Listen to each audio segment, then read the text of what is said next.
Bismillahirrahmanirrahim. Assalamualaikum warahmatullahi wabarakatuh. Apa kabar anak-anak? Alhamdulillah kita ketemu lagi di pekan ini setelah pekan kemarin itu banyak yang libur ya. Ada beberapa hari yang libur. Kita ketemu lagi di pekan ini dengan materi yang baru. Nah, di pelajaran farmakognosi dasar kelas 10 atau tanaman obat Indonesia itu kita akan banyak mempelajari tentang Simplicia. Kalau kemarin bab 1, bab 2, bab 3 itu tentang pengertian dasar mengenai tanaman obat. Nah, di bab 4 dan selanjutnya nanti sampai dengan kelas 3 kita akan mengenal Simplicia dari tanaman, Simplicia dari hewan, Simplicia dari mineral. Nah, silahkan anak-anak sebelum kita lanjut ke slide berikutnya, kalian siapkan buku modulnya Tanaman Obat Indonesia yang dari sekolah sudah diberikan, penerbit dari Pilar Media. Kalian buka di halaman 35 yaitu Simplicia rhizoma. Nah, rhizoma ini adalah akar tinggal. Rhizoma ini adalah bab pertama pengenalan tentang Simplicia. Nah, rhizoma ini adalah Simplicia dari tanaman. Kalau di halaman 35 itu rhizoma itu adalah akar tinggal. Rhizoma adalah akar tinggal. Nah, di paragraf ketiga itu kita mengenal rhizoma ada kurang lebih 11 tanaman. Ada kunyit, Curcuma domestica, temulawak, Curcuma santoriza, jahe, Zingiber officinale, kencur, Kaempferia galanga, bangle, Zingiber purpureum, kunci pepet, Kaempferia rotunda, lempuyang, Zingiber, lengkuas, Alpinia galanga, temu hitam, Curcuma aeruginosa, temu kunci, Bosenbergia pandurata, dan yang ke-11 adalah alang-alang Imperata cylindrica. Cuma yang dibahas di buku modul farmakognosi ini atau tanaman obat Indonesia ini hanya 3 Simplicia. Nah, tapi di slide ini atau di video kali ini Ibu akan tambahkan 3 Simplicia lagi. Jadi ada total 6 yang harus kalian pelajari. Oke, next. Rhizoma disebut juga akar tinggal atau rimpang yang memiliki batang tanaman yang berada di dalam tanah dan dapat digunakan sebagai cadangan makanan. Ingat ya, rhizoma itu akar tinggal, beda dengan akar. Jadi akar tinggal itu maksudnya adalah ada tanaman di bawah akar itu yang berkhasiat sebagai obat. Nah, jadi kalau akar itu kan biasanya dibuang. Nah, ini kalau akar tinggal itu justru akarnya itu ada buah-buah atau ada tanaman-tanaman yang dia bisa bermanfaat sebagai obat. Ya. Nah, di sini kita ada 6. Yang pertama adalah Curcuma rhizoma, itu disebut juga atau nama lainnya temulawak. Yang kedua Curcuma domestica rhizoma, kunyit atau kunir. Imperata rhizoma, yang ketiga akar alang-alang. Yang keempat Kaempferia rhizoma kencur, 5 Langwatis rhizoma, Laos lengkoas, dan yang keenam adalah Zingiberis rhizoma. Nah, kalau kalian lihat di buku modul itu hanya 3 yang dijelaskan di modul. Nah, di kali ini atau di pelajaran ini, di video ini Ibu menambahkan 3 lagi. Jadi total yang akan kalian harus pelajari itu ada 6 ya. 6 Simplicia rhizoma. Satu-satu kita bahas. Curcuma rhizoma. Curcuma rhizoma atau temulawak koneng gede, temulabak. Gambarnya seperti ini ya. Temulawak mah pasti kalian yang perempuan apalagi ya sudah nggak asing lagi dengan bahan-bahan yang ada di dapur, yang ada di di dapur ibu kalian. Nah, ini temulawak seperti ini, koneng gede atau temulabak istilah lainnya. Spesifikasinya atau identitas dari temulawak itu, nama lainnya dia ada yang bisa disebut temulawak, ada yang juga koneng gede, atau ada temulabak. Kalian buka di halaman 40 modulnya.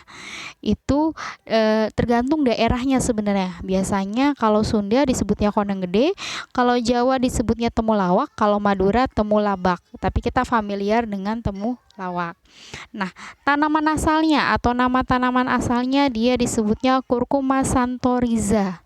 Ya, ingat penamaan nama Simplicia, kalau nama tanaman asal Curcuma, C-nya besar. Nah, kata keduanya itu kecil. Jadi X-nya santorizanya itu kecil semua. ya. Nah, dia berasal dari keluarga Zingiberaceae. Ingat dalam pengucapannya ada AE di belakang itu tidak dibaca AE ya, atau Zingiberaceae. Lanjut, spesifikasi lanjut isi atau kandungan. Isinya itu minyak kasir yang mengandung myrcen, potoluil metil karbinol, kurkumin, desmetoksin, kukurmin lagi, bidesmetil, kurkumin, felandren, sabinen, sineol, borneol, zingiberin, tumeron, atlanton, artumeron, santorizol, dan germakron. Nah, kegunaannya itu ada 6. Yang pertama adalah mengobati bau badan. Yang ketujuh, membersihkan darah ya. Membersihkan darah itu biasanya untuk yang setelah melahirkan ya. Setelah melahirkan itu kan ada nifas ya. Nifas itu pembersihan darah yang keluar pada saat melahirkan. Nah, ini bisa menggunakan temulawak agar cepat darahnya itu keluar, sisa-sisa darah dari rahimnya.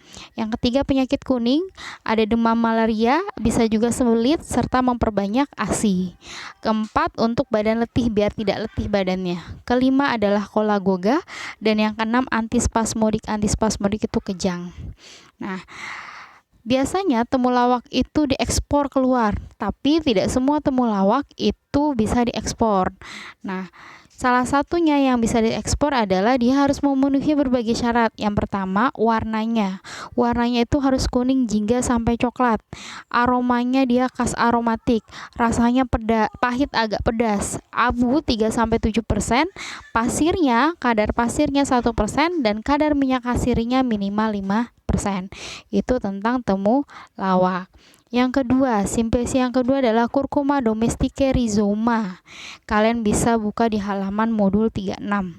Atau sebutnya yaitu nama lainnya kunyit atau kunir. Dia mempunyai nama lain, kunyit kunir. Nama tanaman asalnya Curcuma domestica. Keluarganya berasal dari Zingiberaceae. Sama kayak tadi temulawak juga Zingiberaceae. Isi kandungannya, dia mempunyai minyak kasir yang mengandung felandren, kemudian sabinen, sineol, borneol, zingiberin, kurkumen, turmeron, kamfen, kamfor, sesquiterpen, asam kafrilat, dan lain-lain. Kalian bisa buka di halaman modul 38. Itu kandungan kimia atau isinya. Nah, kegunaannya itu dia sebagai demam, dispepsia, keputihan, menghilangkan bau badan, dan tekanan darah tinggi. Itu dari kunyit. Lanjut yang ketiga, Imperata rhizoma. Nah, kalau di buku Imperata nggak ada. Cuma tadi ada ya, di awalnya aja dia emang termasuk dalam rhizoma. Cuma tidak dijabarkan detailnya. Nah, di sini Ibu akan jabarkan. Imperata rhizoma atau rimpang alang-alang.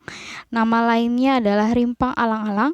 Nama tanaman asalnya Imperata cylindrica. Keluarganya itu adalah Poaceae. Dia beda sendiri dari Simplicia rhizoma.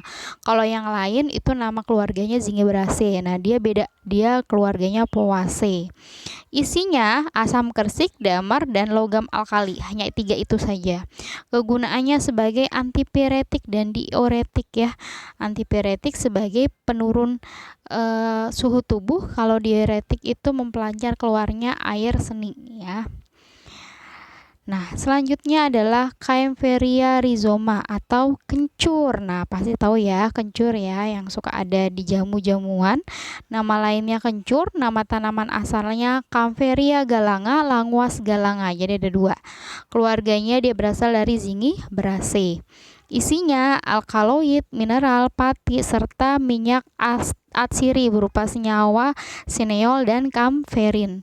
Kegunaannya ada 5. Ekspektoransia itu batuk berdahak. Diaphoretica itu keluarnya air seni juga. Carminativa memperbanyak keluarnya air keringat. Robonransia itu sebagai obat penguat. Stimulan itu untuk menstimulasi kontraksi perut ya. Nah, next, Languatis rhizoma itu adalah Laos, Lengkuas galanga rhizoma. Nama lainnya ada laos, ada lengkuas, ada galanga rhizoma. Nama tanaman asalnya ada 3, Alpinia officinarum, Alpinia galanga, Languas galana. Keluarganya adalah Zingiberaceae. Isinya minyak atsir yang mengandung metilsinamat, siniol, kamfer, galangol. Kegunaannya sebagai jamur yang pertama atau antifungi. Yang kedua carminativa. Apa carminativa tadi? Memperbanyak keluarnya keringat di dalam tubuh. Nah, Zingiberis rhizoma atau jahe. Nah, kalau jahe sering dengar ya. Nama lainnya jahe, nama tanaman asalnya Zingiber officinal, keluarganya Zingiberaceae. Isinya minyak atsir yang mengandung non-aldehid dan lain-lain. Kalau kalian lihat dan lain-lainnya ada di modul. Dibahas di modul tentang jahe. Kalian cari di kandungan kimia halaman 45 ya. Kalian buka di situ banyak istilah-istilah dari kandungan kimia jahe. Kegunaannya sebagai asma, sebagai rematik, tekanan darah rendah, masuk angin, dan hernia. Nah, berarti ada berapa totalnya? Ada 6 simplesia di rhizoma yang harus kalian pelajari. Pelan-pelan saja, tidak usah terburu-buru dalam penamaan simplesia. Ini emang belum familiar untuk kalian, tapi lama-lama akan menjadi terbiasa nanti untuk penyebutan simplesia. Nah, mungkin pekan ini itu saja materi yang Ibu berikan tentang rhizoma. Next selanjutnya kita akan membahas simplesia lain untuk pekan selanjutnya. Terima kasih, mudah-mudahan bisa dipahami ya anak-anak ya. Wassalamualaikum warahmatullahi wabarakatuh.